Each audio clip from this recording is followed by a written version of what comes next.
En 10 ans, le tarif des péages a augmenté de près de 20%. Dans le même temps, les sociétés autoroutières ont vu leurs dividendes exploser. C'est forcément rentable, c'est 1,5 milliard de rente autoroutière, autrement dit de bénéfices par an.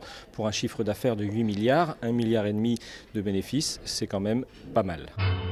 Une privatisation décidée en 2006 par Dominique de Villepin, une vente au pire des moments pour l'État. L'État a souhaité se désengager pour récupérer un petit peu d'argent qu'il a pu remettre pour colmater le déficit, mais c'était vraiment une goutte d'eau dans l'océan.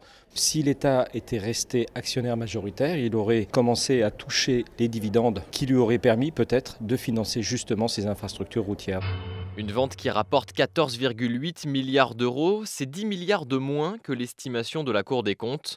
Et les sociétés vont tout faire pour optimiser la rentabilité, d'abord en réduisant les effectifs. On va vers une automatisation massive et à outrance en fait, pour supprimer de l'emploi.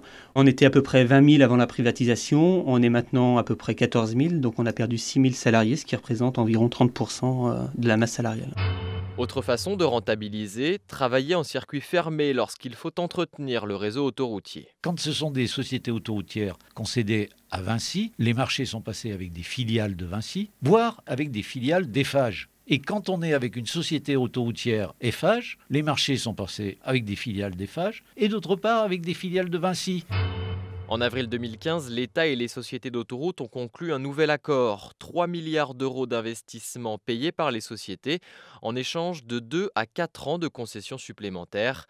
Mais le contenu de cet accord reste secret. Je suis obligé de saisir le tribunal administratif de Paris en annulation du refus du ministre de l'économie de me communiquer, y compris sous forme numérique, les documents qui existent et qu'il détient et qui sont des documents publics.